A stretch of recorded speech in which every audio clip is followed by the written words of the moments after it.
दोस्तों, मैं आपका गाइड, आपका दोस्त अनुराग पांडे और आप देख रहे हैं हमारा यूट्यूब चैनल। जैसा कि प्रश्नों की श्रृंखला चल रही थी, पिछले वीडियो में, लास्ट वीडियो में हमने क्या किया था कि 50 क्वेश्चन वहाँ पे पूरे किए थे। हम 50 प्रश्न वहाँ पे पूरे हो चुके थे। आज हम उसके आगे बढ़ेंगे प्रश्न नंबर 51 से। आज की वीडियो जो होगी लगभग 30 प्रश्न होंगे इसमें।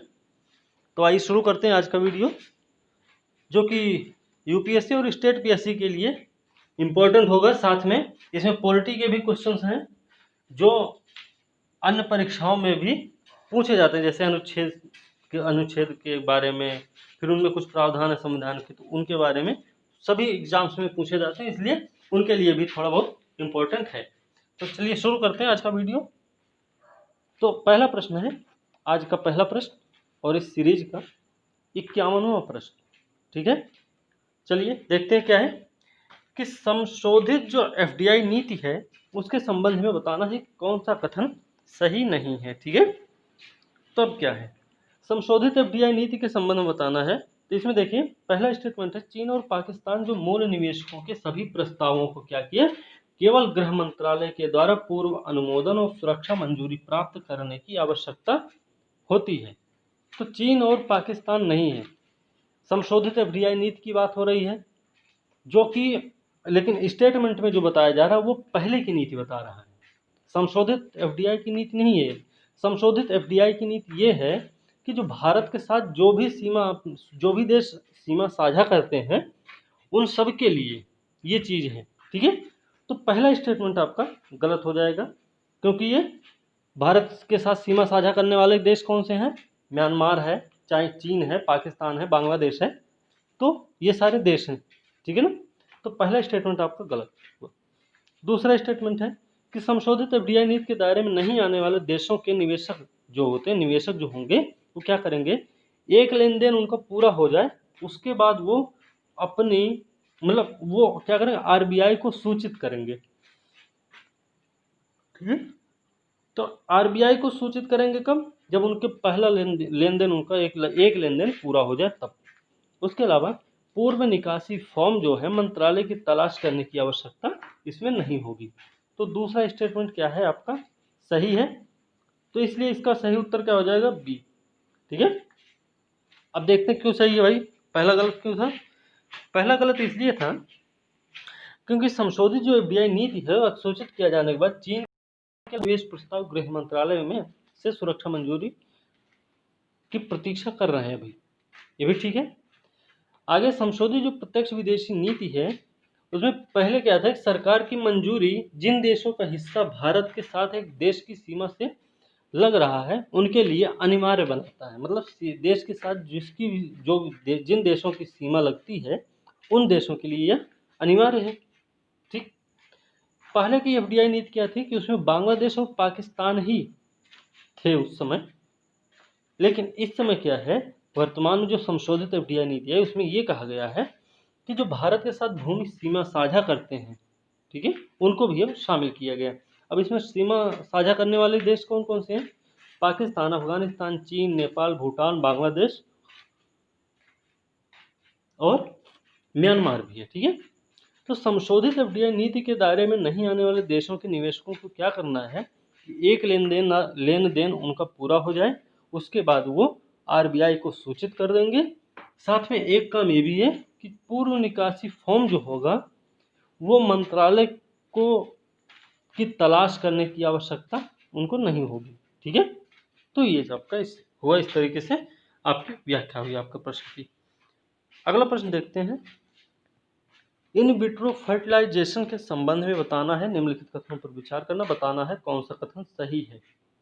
तो भाई शरीर के अंदर होने वाले निषेचन को इन विट्रो फर्टिलाइजेशन कहा जाता है। पहला स्टेटमेंट है कि शरीर के अंदर जो निषेचन किया जाता है उसको इन विट्रो फर्टिलाइजेशन कहा जाता है। क्या, इन विट्रो फर्टिलाइजेशन या फिर आईवीएफ। ठीक है ना, तो इन विट्रो फर्टिलाइजेशन किसको कहते हैं, जो शरीर के बाहर निषेचन होता है उसको बोलते हैं इन विट्रो फर्टिलाइजेशन। तो पहला स्टेटमेंट आपका क्या हुआ, गलत हो गया। दूसरा स्टेटमेंट है कि ये जो है निषेचन की एक गैर सर्जिकल प्रक्रिया है। तो गैर सर्जिकल नहीं है, ये एक सर्जिकल प्रक्रिया है, सर्जिकल विधि है। ठीक है, तो दोनों स्टेटमेंट आपके क्या हुए, गलत हो गए इस हिसाब से। देखते हैं इसका सही उत्तर है डी। अब देखते हैं क्यों है। देखिए 25 जुलाई को विश्व इन विट्रो फर्टिलाइजेशन दिवस मनाया जाता है, ये चीज आपको ध्यान में रखनी है। ठीक, जब निषेचन शरीर के बाहर होता तो उसको बोलते हैं IVF, in vitro fertilisation. IVF एक प्रकार की क्या है, सहायक प्रजनन तकनीक है ये। ठीक है, ये क्या है, सर्जिकल विधि है, गैर सर्जिकल नहीं है। जब निषेचन शरीर के अंदर किया जाता है तो उनको बोलते हैं इन विवो फर्टिलाइजेशन। आईवीएफ दोनों है, लेकिन वो इन विट्रो है, बाहर का जो हो रहा है, और जो अंदर हो रहा है उसको बोल रहे हैं इन विवो। ठीक है, तो यह प्रजनन की क्या है, एक प्राकृतिक और सामान्य विधि है। ठीक है ना। चलिए अगला प्रश्न देखते हैं, प्रश्न नंबर 53। उत्तर आ गया, कोई बात नहीं। चलिए देखते हैं, कश्मीर के केसर के संबंध में बात कर रहे हैं कि एक इसके बारे में कौन सा कथन गलत है, सही नहीं है, मतलब क्या गलत है, कौन सा कथन गलत है। पहला स्टेटमेंट है कि यह क्या होता है, करेवा हाईलैंड्स में होता है। ठीक है, तो करेवा हाईलैंड्स में इसकी खेती होती है, सही बात है, बिल्कुल सही है कि करेवा हाईलैंड्स इसीलिए प्रसिद्ध है। करेवा हाईलैंड्स क्यों प्रसिद्ध है, वहाँ पे केसर या जाफरान की खेती होती है। ठीक है, दूसरा स्टेटमेंट है कि दुनिया का एकमात्र ऐसा मसाला होता है जो केसर है कि वो 1600 मीटर की ऊंचाई पर उगाया जाता है, तो ये भी सही है। तो दोनों स्टेटमेंट सही हुई है, पूछा गया है गलत कौन सा है, तो इसका सही उत्तर आपका डी हो जाएगा। ठीक है, अब देखते हैं क्या है व्याख्या। कश्मीर केसर क्या है, जीआई टैग मिला हुआ है, कश्मीर केसर को जीआई टैग मिला हुआ है। जीआई टैग मिलता है कि किसी विशेष स्थिति में, किसी विशेष क्षेत्र में, किसी विशेष क्षेत्र की उत्पादकता या फिर किसी विशेष क्षेत्र के विशेष लोगों के कौशल को सुरक्षित संरक्षित रखने का एक तरीका है जीआई टैग। ठीक है, समझ गए। चलिए देखते हैं, यह दुनिया का एकमात्र ऐसा मसाला है जो 1600 मीटर की ऊंचाई पर उगाया जाता है। एक तरह का क्या होता है, वेरिएंट होता है जो अपनी अनूठी विशेषताओं के लिए जाना जाता है। ये वेरिएंट है, और इसकी अनूठी विशेषता क्या क्या है। इसकी अनूठी विशेषता है कि ये लंबे होते हैं, मोटे काले होते हैं, कलंक नहीं काले होते हैं। ठीक है, प्राकृतिक गहरे लाल रंग, उच्च सुगंध और कड़वा स्वाद होता है इनका। ठीक है, इसकी खेती जम्मू कश्मीर के करेवा हाईलैंड में होती है। समझ गए। चलिए अगला प्रश्न देखते हैं, 54 नंबर है, कोई बात नहीं आ गया। देखते हैं डोबरा चाटी पुल। डोबरा चाटी पुल क्या अभी इस समाचार में क्यों रहा, तो यह आपका उत्तराखंड में स्थित है। उत्तराखंड में है टिहरी जिला। टिहरी जिले में इसका उद्घाटन किया है प्रधानमंत्री जी ने। ठीक है, अब ये बनने से फ़ायदा क्या है, बनने से फ़ायदा ये होगा कि देखिए हमें लिखा गया है कि प्रतापनगर के लोगों को टिहरी जाने में आसानी होगी इसके द्वारा। ठीक है, दूसरी बात है कि यह देश का सबसे लंबा मोटरेबल सिंगल लेन पुल है। देश का सबसे लंबा मोटरेबल सिंगल लेन पुल है। ठीक है, चलिए प्रश्न अगला प्रश्न है 55 नंबर प्रश्न, देखते हैं क्या है। थोड़ा सा मिसाइल प्रौद्योगिकी नियंत्रण व्यवस्था MTCR के संबंध में बताना कौन सा कथन सही है। तो यह एक स्वैच्छिक व्यवस्था है जो केवल, देखिए यहाँ पे केवल लगा हुआ है, तो थोड़ा सा डाउट करना बनता भी है कि आप डाउट कर सकते हैं, थोड़ा सा सोच भी सकते हैं कि केवल क्यों बोल रहा, सही बोल रहा कि गलत तो नहीं है। तो केवल बोल रहा परमाणु सक्षम वितरण प्रणाली को निर्यात को प्रतिबंधित करता है, तो ऐसा बिल्कुल नहीं है। परमाणु रासायनिक जैविक हथियार जो भी होंगे सबको ये क्या करता, प्रतिबंधित करता है MTCR। ठीक है, दूसरा है कि MTCR का सदस्य नहीं है भारत, ऐसा है। याद होगा कि 2016 में भारत को MTCR का सदस्य बना दिया गया है। ऐसी 4 संस्थाएं हैं पूरे विश्व में, ऑस्ट्रेलिया ग्रुप है, वासेनार ग्रुप है, एक आपका MTCR है, एक और है, तो इन तीनों में है, एक में नहीं है, और जिसमें वो भारत नहीं उसमें चीन सदस्य है, और जिनमें भारत सदस्य है उनमें चीन नहीं है। ये चीज़ ध्यान रखना आपको, ठीक है। तो ये 2016 से ही भारत इसका सदस्य है, ठीक है। तो दोनों स्टेटमेंट क्या है, गलत है। तो सही पूछा गया तो इसका आंसर होगा डी। चलिए देखते हैं क्या अभी। हाल ही में अमेरिका ने क्या किया, मानव रहित विमान प्रणाली के MTCR नियमों को क्या किया, बदल दिया है। MTCR के जो नियम हैं मानव रहित विमान प्रणाली के, उनको क्या किया, अमेरिका ने बदल दिया। और इससे फ़ायदा ये होगा कि भारत को जो है ड्रोन, सशस्त्र ड्रोन और साथ ही सिस्टम का मुकाबला करने के लिए क्या हो गया, रास्ता थोड़ा सा साफ हो गया है, ठीक है। कि अब भारत को भी उसमें जगह मिल सकती है, ठीक। दूसरी चीज़ है, इसलिए भारत ने अमेरिका से शिकारी भी ड्रोन का अधिग्रहण भी किया। अभी भी हाल ही में भारत ने क्या किया, अमेरिका से शिकारी ड्रोन का अधिग्रहण किया है। यह निगरानी है, निगरानी और टोही के माध्यम से क्या करता है, खुफिया जानकारी एकत्र करने का काम करता है। आगे है, यह मिसाइल हो या फिर लेजर गाइडेड बम हो, उनके लक्ष्य का पता भी लगा सकता है और साथ में उनको नष्ट भी कर सकता है, ठीक है। तो निगरानी हो या फिर लेजर गाइडेड बम हो, उनके लक्ष्य का पता भी लगाएगा और नष्ट भी कर सकता है, ठीक। MTCR क्या है, एक स्वैच्छिक व्यवस्था जो हथियारों के सामूहिक विनाश में परमाणु भी आता है, रासायनिक भी आता है, जैविक भी आता है, निर्यात को प्रतिबंधित करता है, ठीक है। दूसरी चीज़ है कि MTCR मिसाइलों को शामिल करने बैलिस्टिक मिसाइल है, अंतरिक्ष लॉन्च वाहन है SLV, साउंडिंग रॉकेट्स, मानव रहित वायु वाहन क्या है,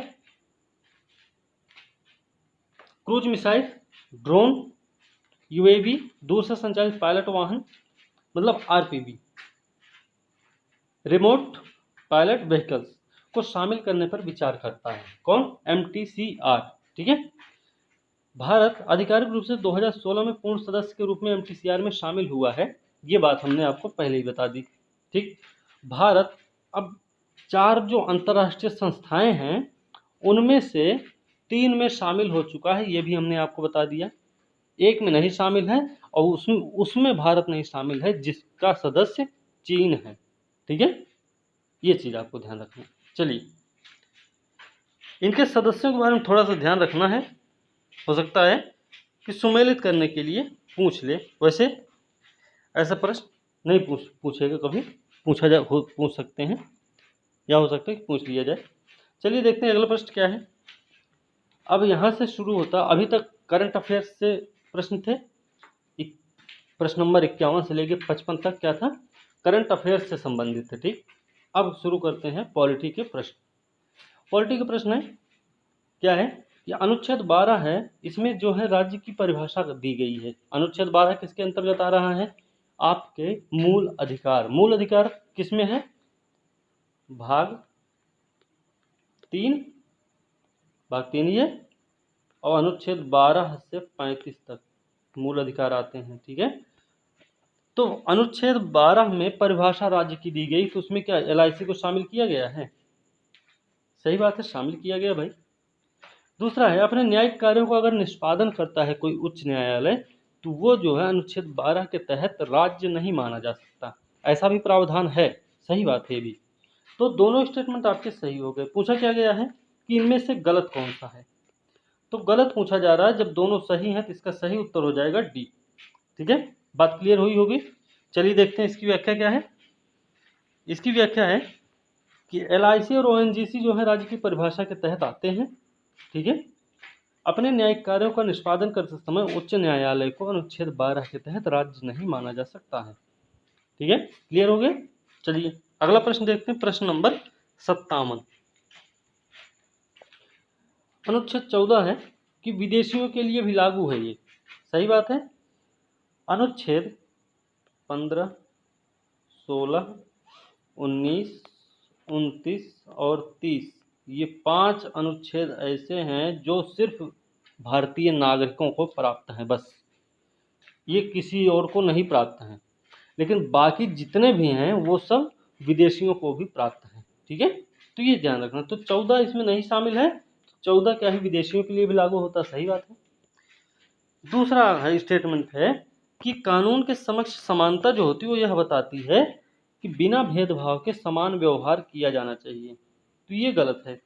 गलत क्यों है कि कानून के समक्ष समानता का नहीं, ये अर्थ है कानून को समान संरक्षण। कानून का समान संरक्षण का अर्थ होता है कि बिना भेदभाव के समान व्यवहार किया जाना चाहिए। ठीक है, तो पहला स्टेटमेंट तो आपका सही हुआ, दूसरा स्टेटमेंट आपका गलत होगा। तो इसका सही उत्तर हो जाएगा ए। ठीक है, चलिए इसकी व्याख्या देख लेते हैं। व्याख्या है कि अनुच्छेद 14 विदेशियों पर भी लागू होता है, यह निगमों पर भी लागू होता है। ठीक है, न्याय से संबंधित व्यक्ति है तो लागू होगा। ठीक, कानूनों के समान संरक्षण का मतलब होता है कि बिना भेदभाव के समान व्यवहार किया जाना चाहिए। कानूनों का समान संरक्षण, ठीक है, समक्ष समानता नहीं, समान संरक्षण का अर्थ ये है। ठीक है ना, चलिए आगे देखते हैं क्या है। 15 नंबर प्रश्न है। अब देखते हैं कि अनुच्छेद 15(2) जो है वो राज्य और निजी व्यक्तियों दोनों द्वारा भेदभाव पर रोक लगाता है। अनुच्छेद 15(2) सही बात है कि राज्य हो या फिर कोई निजी व्यक्ति हो, वो दोनों को कहता है भाई भेदभाव नहीं करना है। ठीक है, सही बात है। दूसरा है स्टेटमेंट, पहला तो सही हो गया। अब दूसरा स्टेटमेंट क्या कहता है कि संविधान में आर्थिक रूप से जो कमजोर वर्ग हैं उनको सूचित करने वाले संकेतकों में से एक के रूप में पारिवारिक आय का उल्लेख किया गया है। तो ये भी सही है। और ये जो सही है दूसरा स्टेटमेंट, ये अनुच्छेद 15 और 16 के तहत है।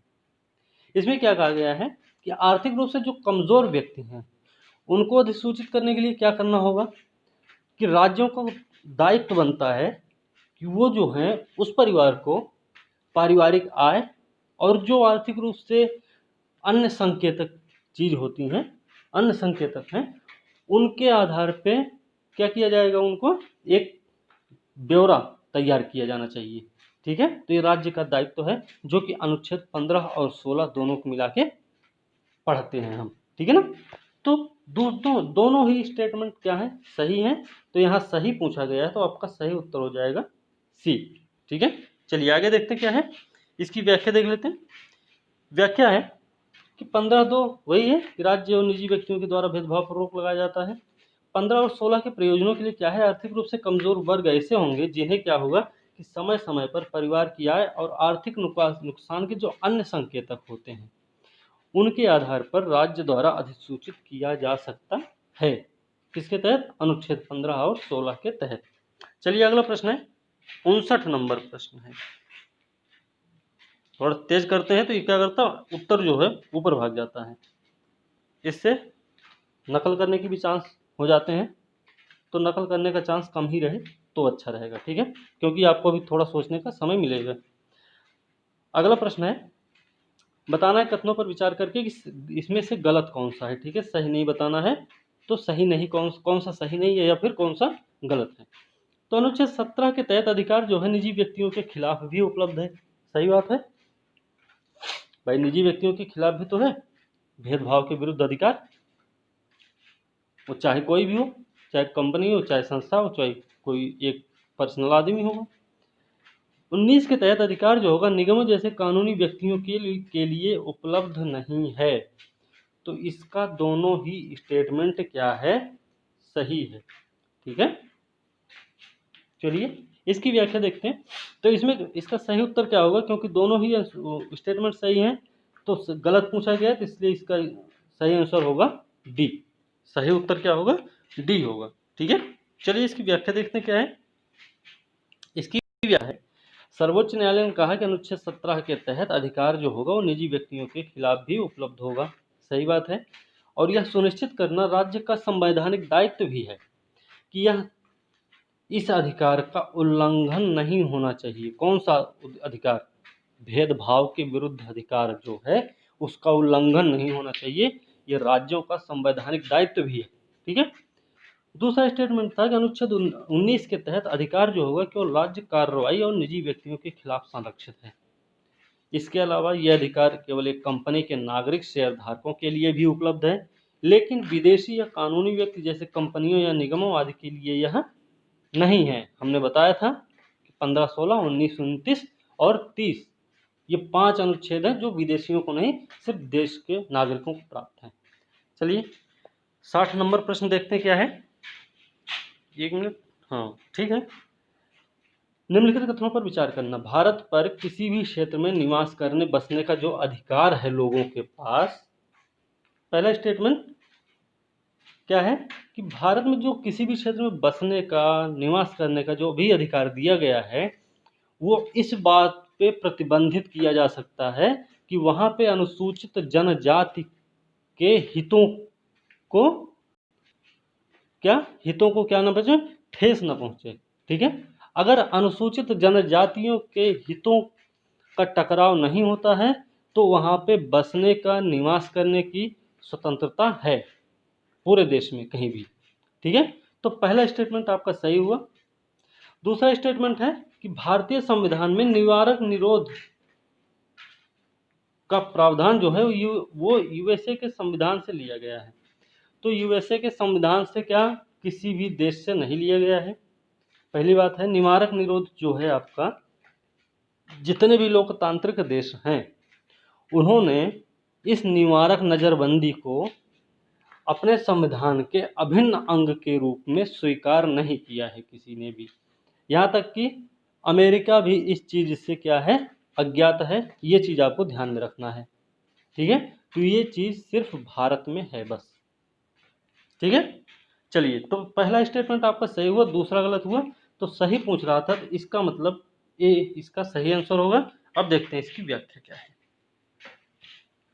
भारत पर किसी भी क्षेत्र में निवास करने बसने का अधिकार किसी भी अनुसूचित जनजाति के हितों की सुरक्षा के लिए लोगों को प्रतिबंधित करती है, प्रतिबंधित किया जा सकता है। ठीक है, हमने बताया था भाई कि अगर वहां पे जनजातियों के हितों का टकराव होता है तो उनके निवास या बसने की स्वतंत्रता को रोका जा सकता है, प्रतिबंधित किया जा सकता है। दूसरा स्टेटमेंट है कि दुनिया के किसी भी लोकतांत्रिक देश ने संविधान के अभिन्न अंग के रूप में निवारक नजरबंदी को स्वीकार नहीं किया है, जैसा कि भारत में किया गया है। ठीक है, यहाँ यूएसए में भी अज्ञात है, यूएसए में भी ये नहीं है। ठीक है, चलिए अगला प्रश्न देखते हैं। प्रश्न नंबर 61 क्या है कि भारत के संविधान में मौलिक कर्तव्य दिए गए हैं। आपको पता है मौलिक कर्तव्य आपके हैं किसमें, भाग 4 का अनुच्छेद 51 का संख्या कितनी है, 11। ठीक है ना, चलिए देखते हैं। पहला स्टेटमेंट क्या है, यह भारत के सभी निवासियों पर उनकी जाति, पंथ, लिंग और धर्म के बावजूद लागू है। ऐसा कुछ तो है नहीं, है कि है, सही है। ठीक है, जाति, पंथ, लिंग और धर्म के बावजूद लागू है, नहीं ऐसा कुछ नहीं है। तो पहला स्टेटमेंट तो आपका गलत है। ठीक है, पहली चीज, पहला गलत। दूसरा क्या है, संसद जो है मौलिक कर्तव्यों के उल्लंघन के खिलाफ कानूनी मंजूरी नहीं दे सकती है। तो ये भी स्टेटमेंट आपका गलत ही है।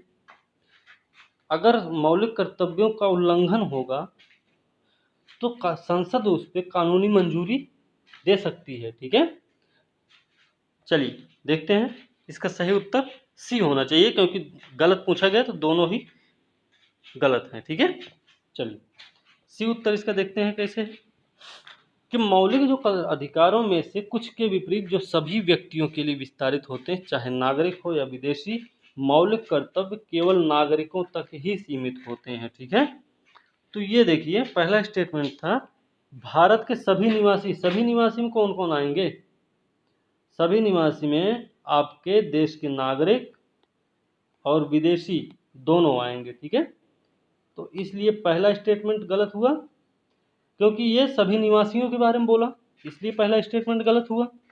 दूसरा स्टेटमेंट क्यों गलत हुआ भाई, ये भी देख लेते हैं। उनके उल्लंघन के खिलाफ कोई कानूनी मंजूरी नहीं है, हालांकि संसद उन्हें उपयुक्त कानून के द्वारा लागू करने के लिए स्वतंत्र है। ठीक है ना, चलिए तो लागू करने के लिए संसद क्या है, स्वतंत्र है। आगे देखते हैं क्या है, आर्थिक न्याय भारतीय संविधान का उद्देश्य प्रदान किया गया है। किसमें किसमें है? आर्थिक उद्देश्य प्रस्तावना में तो सामाजिक, आर्थिक, राजनीतिक न्याय है ना। आर्थिक न्याय की बात प्रस्तावना हो गया। मौलिक अधिकार में भी है कि नहीं है? बिल्कुल है। कैसे है कि मौलिक अधिकार में जो अवसर की समानता कही गई है।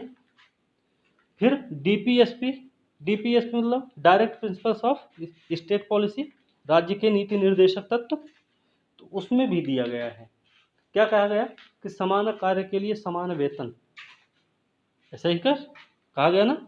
और हमने अभी पीछे ही प्रश्न में पढ़ा था कि अनुच्छेद कौन सा था वो, कि उसमें कहा गया कि राज्यों का दायित्व बनता है कि वो क्या करे, परिवार की समय समय पर परिवार की आय और जो आर्थिक नुकसान के संकेतक होते हैं उनके आधार पे इनका एक ब्यौरा तैयार करें।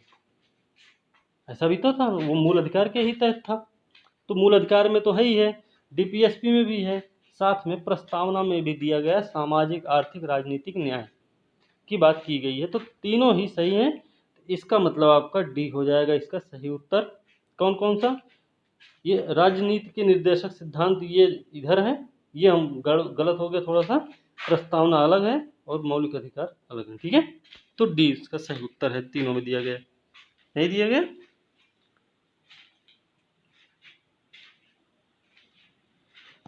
सॉरी, आर्थिक न्याय जो भारतीय संविधान का उद्देश्य है वो मूल अधिकार नहीं है।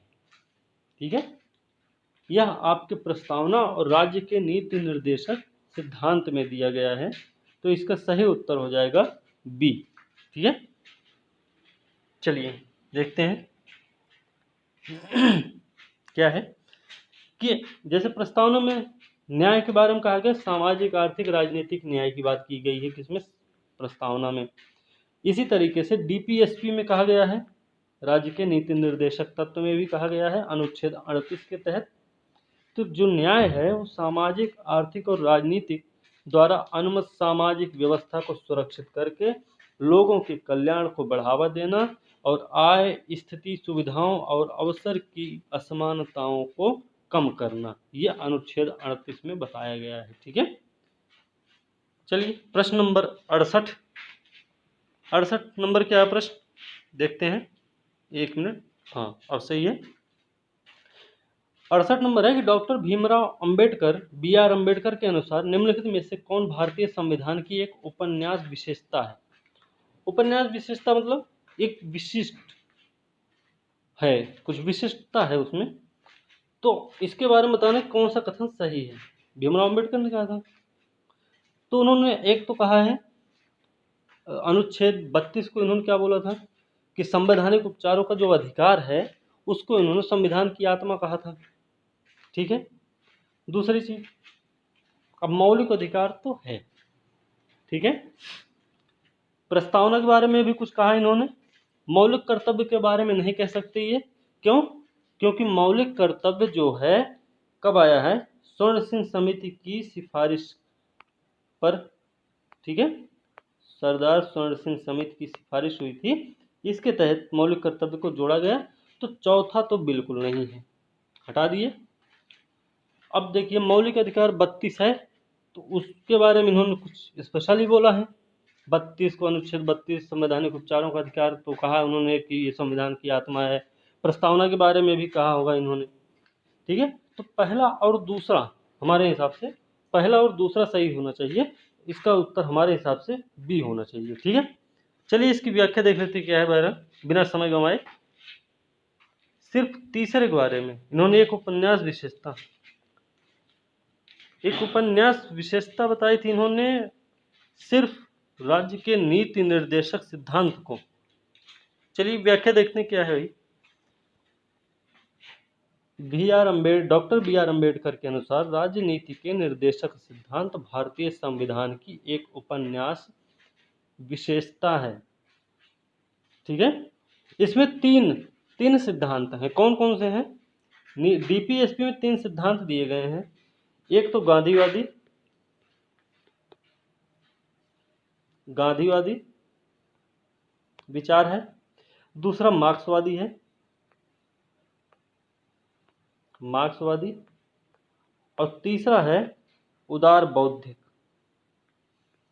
उदार बौद्धिक। तो 3 सिद्धांत इसमें दिए गए हैं, तो हो सकता है इस लिहाज से इन्होंने इसको डीपीएसपी के बारे में बोला होगा कि ये जो है एक उपन्यास की विशेषता है इसमें। ठीक है, चलिए अगला प्रश्न है प्रश्न नंबर 69, प्रश्न नंबर 69 क्या है, निम्नलिखित में से कौन सा कार्यक्रम या योजना राज्य के नीति निर्देशक सिद्धांतों को लागू करने का प्रयास करता है। नीति निर्देशक सिद्धांत, इनमें से कौन से कार्यक्रम है जिनको लागू करने का प्रयास करता है डीपीएसपी। तो गोजातीय प्रजनन डेयरी विकास के लिए राष्ट्रीय कार्यक्रम सही है। ठीक है, गांधीवादी विचारधारा के तहत है। ठीक, कानूनी सेवा प्राधिकरण अधिनियम 1987, सॉरी ये 4 स्टेटमेंट हैं इसमें, एक पहला हुआ, दूसरा हुआ, तीसरा ये है आपका, और चौथा है ये। ठीक है, तो मातृत्व लाभ अधिनियम 61 और पहाड़ी क्षेत्र विकास कार्यक्रम, तो ये चारों जो है क्या है कि डीपीएसपी को लागू करने का प्रयास करते हैं। ठीक है, तो अब देखते हैं इसका डी आंसर है कि डीपीएसपी जो है इन चारों योजनाओं को लागू करने का प्रयास करता है। ठीक है, इस हिसाब से है ये प्रश्न। और ये तीसरा स्टेटमेंट है मातृत्व लाभ अधिनियम 1961। अब देखते हैं क्या है इसकी व्याख्या, देखने क्या है व्याख्या है, आधुनिक और वैज्ञानिक तर्ज पर कृषि और पशुपालन को व्यवस्थित करने के लिए अनुच्छेद 48 आपका गोजातीय प्रजनन और डेयरी विकास के लिए राष्ट्रीय कार्यक्रम, तो अनुच्छेद 48 हो गया।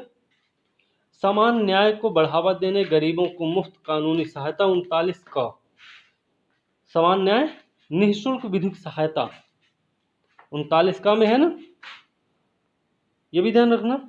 कानूनी सेवा प्राधिकरण 1987 बताता है। ठीक है, तीसरा है काम और मातृत्व राहत के सिर्फ और मानवीय स्थितियों के लिए प्रावधान करने के लिए अनुच्छेद 42 जो कि मातृत्व लाभ अधिनियम 1961 के तहत है। ठीक, अगला है कि सभी नागरिकों के लिए आजीविका के पर्याप्त संसाधनों के अधिकार को सुरक्षित करना, यह जो है अनुच्छेद 39 में दिया गया है। क्या है कि समान कार्य के लिए समान वेतन, अनुच्छेद 39 ए क्या है कि समान एवं निःशुल्क विधिक सहायता प्रदान करना नागरिकों को। ठीक है, तो ये है इस तरीके से। तो ये चारों चीजें क्या है डीपीएसपी के तहत क्या है कि लागू की गई हैं। ठीक है ना, चलिए आगे देखते हैं क्या है। अगला प्रश्न है प्रश्न है 70 नंबर का। 70 नंबर प्रश्न क्या है, सुप्रीम कोर्ट के अनुसार जो मिनर्वा मिल्स केस था 1980 निम्नलिखित में से नहीं है सामाजिक क्रांति के लिए प्रतिबद्धता का मूल नहीं है। बताना है कि इसमें जो सामाजिक प्रतिबद्धता का मूल नहीं है वो बताना है कि मिनर्वा मिल्स में जो कि नहीं दिए गए। तो कौन कौन से भाई, अब इसमें मौलिक अधिकार, डीपीएसपी और मौलिक कर्तव्य, इसमें कौन सा उत्तर सही हो सकता है, देख लेते हैं कौन सा उत्तर सही है। इसका उत्तर सही उत्तर है बी। अब इसका सही उत्तर बी है तो बी क्यों है ये भी ध्यान रखना है। देख लेते हैं क्या है कि मिनर्वा मिल्स मामले में 1980 में सुप्रीम कोर्ट ने कहा कि भारतीय संविधान की स्थापना जो है मौलिक अधिकारों और निर्देशक सिद्धांतों के बीच संतुलन के आधार पर की गई है। ठीक है, वो एक साथ सामाजिक क्रांति के प्रति प्रतिबद्धता का मूल आधार है। तो मतलब मूल कर्तव्य उसमें नहीं है, लेकिन मूल अधिकार और क्या है ये आपका डीपीएसपी, ये दोनों क्या है सामाजिक क्रांति के प्रति प्रतिबद्धता के मूल आधार हैं। तो प्रश्न ये था कि जो सामाजिक क्रांति के लिए प्रतिबद्धता का मूल आधार नहीं है उसके बारे में बताना था, तो मौलिक कर्तव्य उसमें था। ठीक है, बाकी अच्छा मूल आधार जो आया है मिनर्वा मिल्स केस 1980 के तहत लाया गया था, ये भी आपको थोड़ा सा ध्यान रखना है। चलिए अगला प्रश्न देखते हैं, प्रश्न नंबर 71 71। फोटोक्सर क्या बताना, जोड़ी सही ढंग से मेल खाती हो कि राज्य संघराज्य क्षेत्र है और स्थान है।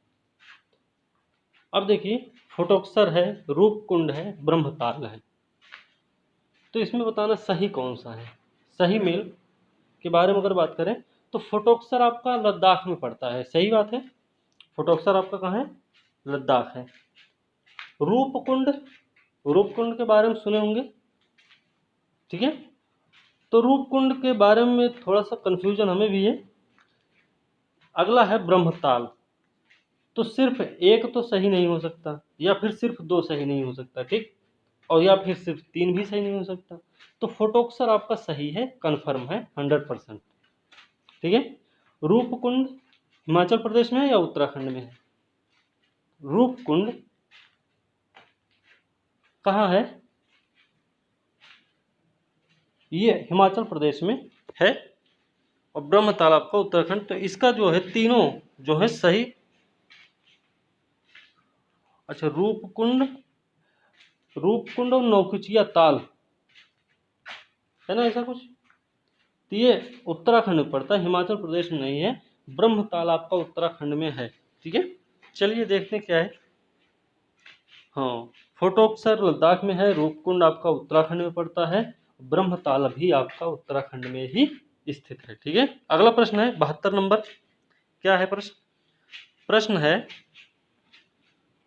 निम्नलिखित कथनों पर विचार करना और बताना है कौन सा कथन सही है इसमें। मतलब ये ऊपर बताया गया है, उसको पढ़ के ये बताना है कि नीचे जो ऑप्शंस दिए गए उनमें से किसकी विशेषता है वो, ठीक है। तो विशेषता के बारे में देखते हैं। यह अरावली की पहाड़ी में स्थित है, अरावली की पहाड़ी में स्थित है तो सभी एक ही एरिया से, ठीक है। दूसरा है कि एक कांकवारी किला और 10वीं शताब्दी के नीलकंठ मंदिरों के खंडहर मिल सकते हैं यहाँ पे। एक तो कांकवारी किला यहाँ पे है, अब ये अलग कर रहा है, कांकवारी किला अलग है इसमें, और 10वीं शताब्दी के नीलकंठ मंदिर के खंडहर भी यहाँ मिल सकते हैं। अब इसके बारे में अगर आप पढ़े होंगे कहीं पे, आप सुने होंगे, तो आप सही कर सकते हैं, नहीं तो आप तुक्का मारेंगे। तो क्योंकि चारों रणथंभौर भी, असोला भट्टी, सरिस्का, ये सब कंफ्यूजन है। लेकिन इसका सही उत्तर जो है आपका है सरिस्का टाइगर रिजर्व, ठीक है। सरिस्का टाइगर रिजर्व है इसका सही उत्तर। क्योंकि अब देखते हैं इसकी व्याख्या क्या है। वैसे सही तो सरिस्का ही है। चलिए देखते हैं क्या है। सरिस्का जो टाइगर रिजर्व है वो अरावली में स्थित है, सही बात है। अभयारण्य जो है प्राचीन मंदिरों के खंडहर से घिरा हुआ है, सही है। जो 10वीं और 11वीं शताब्दी के हैं मंदिर, ठीक। कुछ मुख्य आकर्षण है यहाँ पे। आकर्षक क्या है? कांकेरी किला है, और 10वीं शताब्दी का नीलकंठ मंदिर यहाँ पे है। ये क्या है? आकर्षक है। मंदिरों का रास्ता उबड़ खाबड़ है, लेकिन वास्तुकला और खजुराहो जैसी नक्काशी, ध्यान रखना है कि खजुराहो जैसी नक्काशी साथ में वास्तुकला बस जगह के खौफ में आगंतुक को छोड़ देगी, मतलब वहां लोग आते नहीं हैं जल्दी, ठीक है। आभानेरी में चांद बाउली है, आभानेरी का किला होगा वहां पे चांद, एक मिनट, आभानेरी का में क्या है? चांद बाउली, कदम कुआं निखुंबा वंश के द्वारा निर्मित है, जो कि 3500 खड़ी कदमों के साथ बहुत बड़ा है। 3500 खड़ी कदमों मतलब स्तंभ, ठीक है। तो निखुंबा वंश है जो आभानेरी में चांद बाउली है, कदम कुआं है, ठीक है। वो क्या है? 3500 खड़ी कदमों के साथ बहुत बड़ा है, और यह दुनिया में सबसे बड़े सौतेलों में से एक है। सौतेलों क्या मतलब हो सकता है? ये जो ताल टाइप का है कुछ, ठीक है, उस लिहाज से वो विश्व में सबसे बड़ा है, ये बात हो रही है यहाँ पे, ठीक है ना।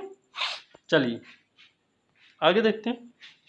अगला प्रश्न है प्रश्न नंबर 73। एक मिनट, नहीं तो उत्तर सामने आ जाए, नकल करने को मौका मिल जाता है फिर।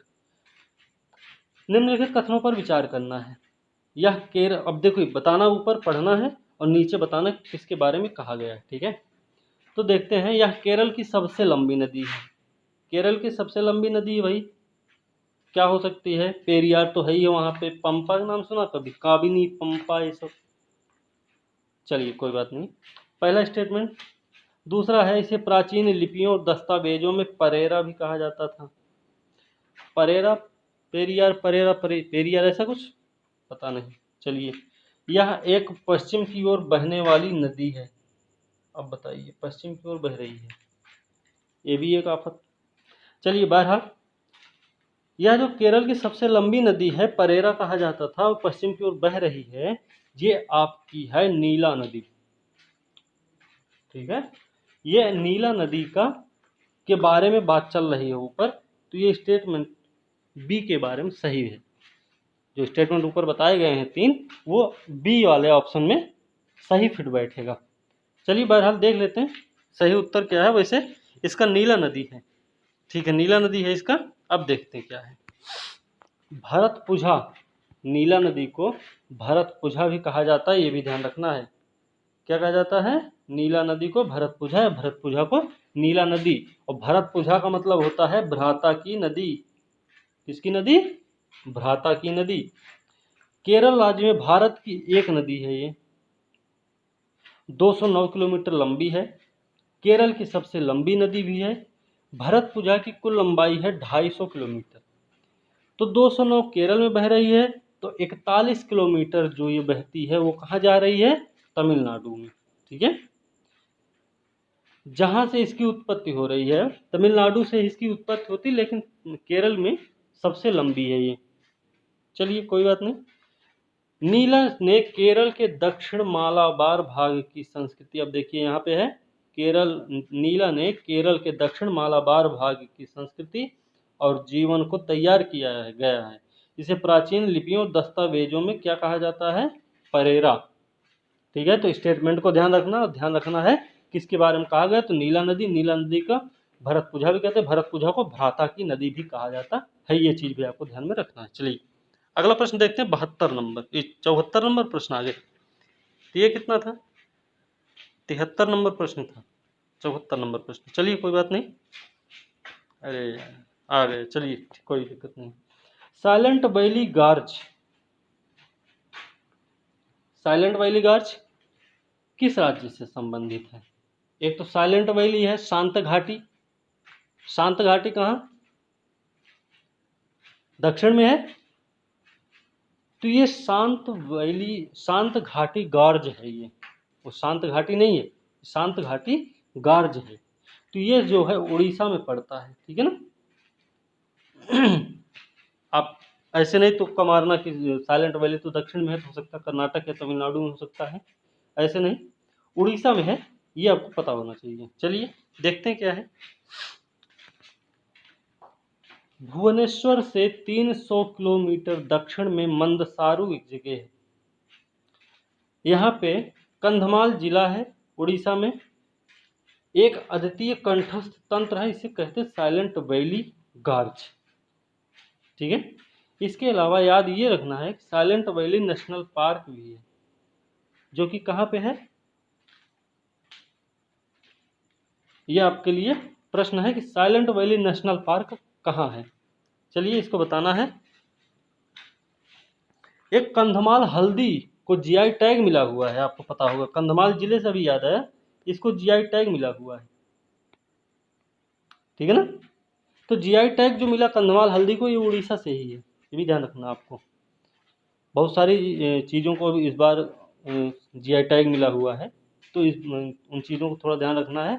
ये कौन से? थिरूर सुपारी है, पान है, बिहार की लीची है, उड़ीसा में रसगुल्ला है, मध्य प्रदेश या छत्तीसगढ़ को क्या वो उनको मुर्गा नहीं, जिसको क्या बोलते हैं, चलिए कोई बात नहीं। बहरहाल जीआई टैग को थोड़ा ध्यान रखना। कंधमाल हल्दी जो है उड़ीसा का है, ये इतना ध्यान रखना है। थिरूर पान केरल में है, और सुपारी भी, सुपारी तमिलनाडु की है। चलिए देखते हैं अगर आगे क्या है। आगे बताना है कि जोड़ी कौन सी सही है।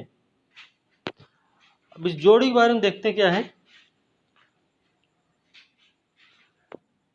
कलश है, एक तरफ लकड़ी खिलौना लाह के बर्तन, लकड़ी खिलौने लाह के बर्तन एक तरफ कला, दूसरी तरफ शहर है या राज्य है।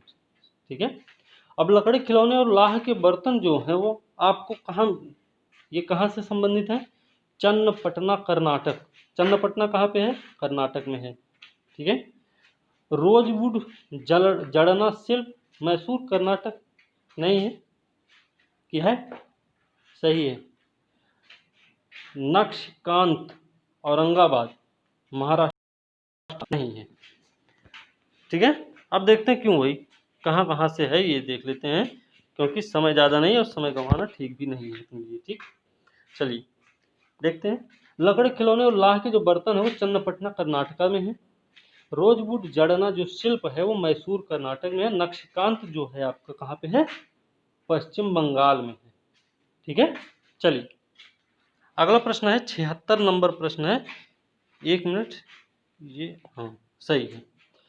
अनुच्छेद 24 क्या कहता है कि किसी भी कारखाने, खदान या अन्य खतरनाक गतिविधियों में 18 वर्ष से कम उम्र के बच्चों के रोजगार पर प्रतिबंध लगाता है। तो सही है क्या?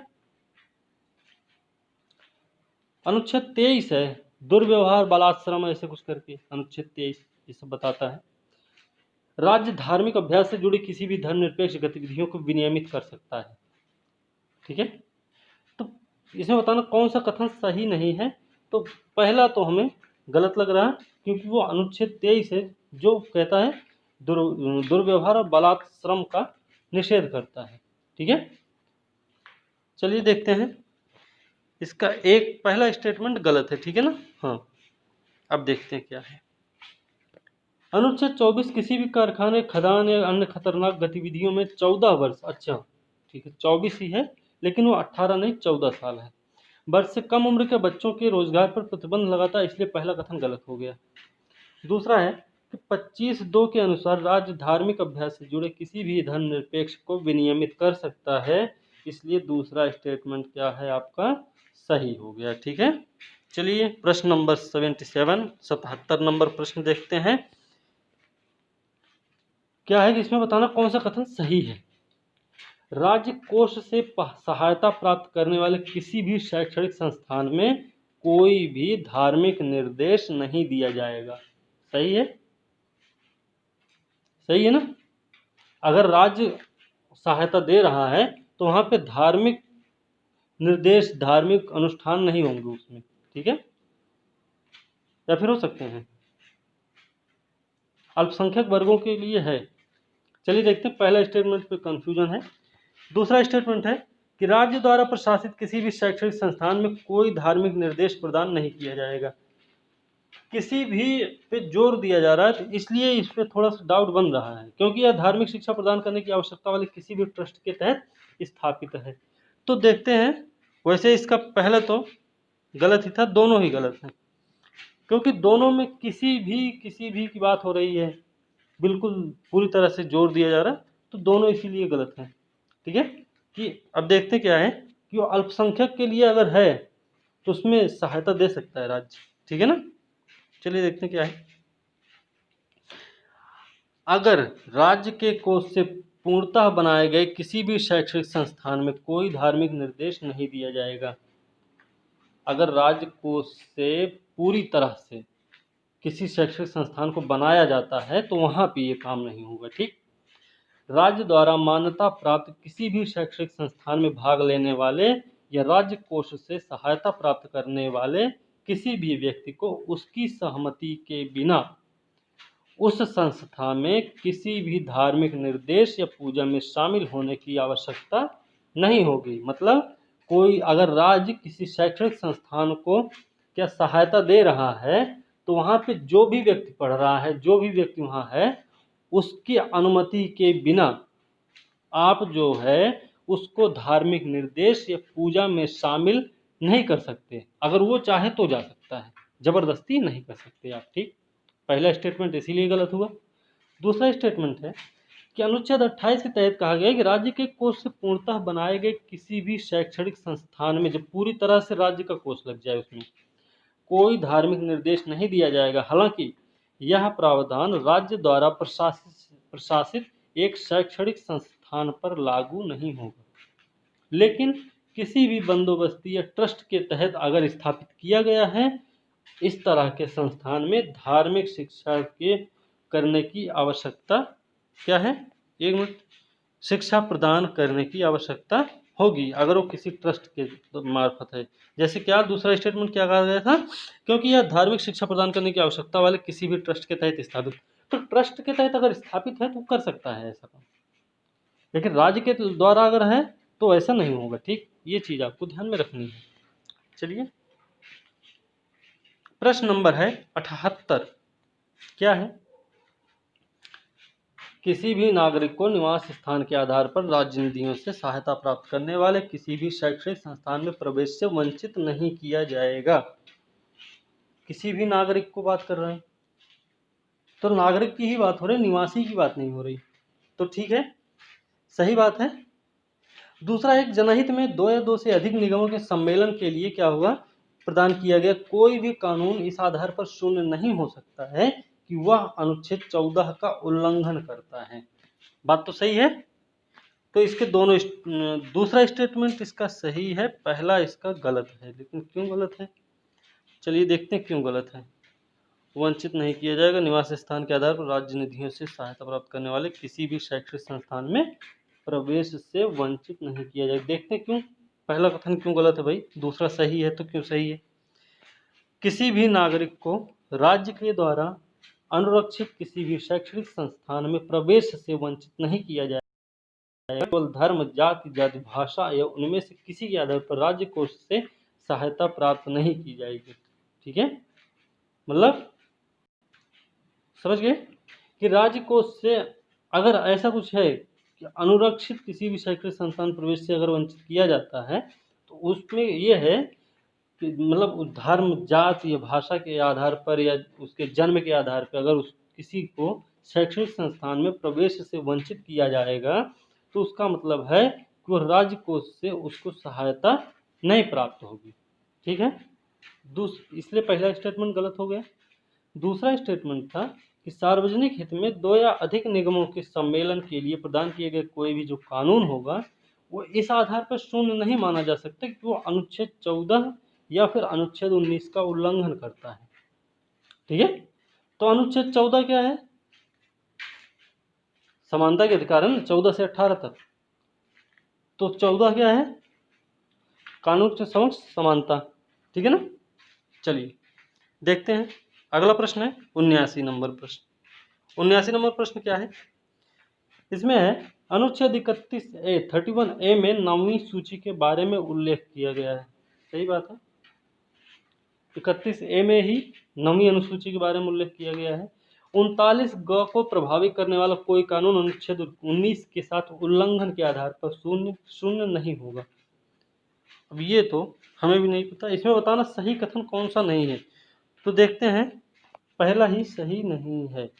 31A में 9वीं अनुसूची के बारे में उल्लेख है, देखते हैं, सही नहीं है पूछा था तो गलत है, ये गलत है, पहला स्टेटमेंट गलत है, दूसरा इसका सही है। देखते हैं क्यों गलत हुई। अच्छा, 31A नहीं है, 31B है। ठीक है, ए और बी में कंफ्यूजन था, अनुच्छेद 31 ही है लेकिन अनुच्छेद 31B है, वो ए नहीं है। वो 9वीं अनुसूची के बारे में उल्लेख कर रहा है। ठीक है, दूसरा था स्टेटमेंट 39B या 39C को लागू करने वाला कोई भी कानून अनुच्छेद 14 या अनुच्छेद 19 के साथ उल्लंघन के आधार पर शून्य नहीं माना जाएगा। ठीक है, तो दूसरा स्टेटमेंट इसलिए सही हुआ। अगला प्रश्न देखते हैं, 80 नंबर प्रश्न, और आज का अंतिम प्रश्न भी होगा ये। अनुच्छेद 32 संविधान की मूल संरचना का एक हिस्सा है। संवैधानिक उपचारों का अधिकार, मौलिक अधिकारों के प्रवर्तन के मामले में सर्वोच्च न्यायालय का क्षेत्राधिकार मूल और अनन्य है। सही है, तो देखते हैं इसका दोनों स्टेटमेंट सही है कि गलत है। पहला सही है और दूसरा गलत है। मौलिक अधिकारों के परिवर्तन के मामले में सर्वोच्च न्यायालय का जो क्षेत्राधिकार मूल और अनन्य है, क्यों, देखते हैं। पहला स्टेटमेंट सही है वैसे, और दूसरा इसका गलत है, तो क्यों गलत है ये देखते हैं। ये सुप्रीम कोर्ट के अनुसार अनुच्छेद 32 संविधान की मूल संरचना का एक, अच्छा मूल संरचना के बारे में बात हो रही है, तो मूल संरचना का एक हिस्सा है, क्योंकि संवैधानिक उपचारों का अधिकार है अनुच्छेद 32। मौलिक अधिकारों के प्रवर्तन के मामले में सर्वोच्च न्यायालय का क्षेत्राधिकार क्या है? मूल है, लेकिन अनन्य नहीं है। ठीक है, यह अनुच्छेद 226, अच्छा अनन्य का मतलब बहुत ज्यादा, तो मूल अधिकार के मामले में सुप्रीम कोर्ट से ज़्यादा अधिकार मिला है हाई कोर्ट को। ये चीज़ ध्यान रखना कि जो 226 के तहत दिया गया है। ठीक है, इसलिए दूसरा स्टेटमेंट आपका गलत हुआ।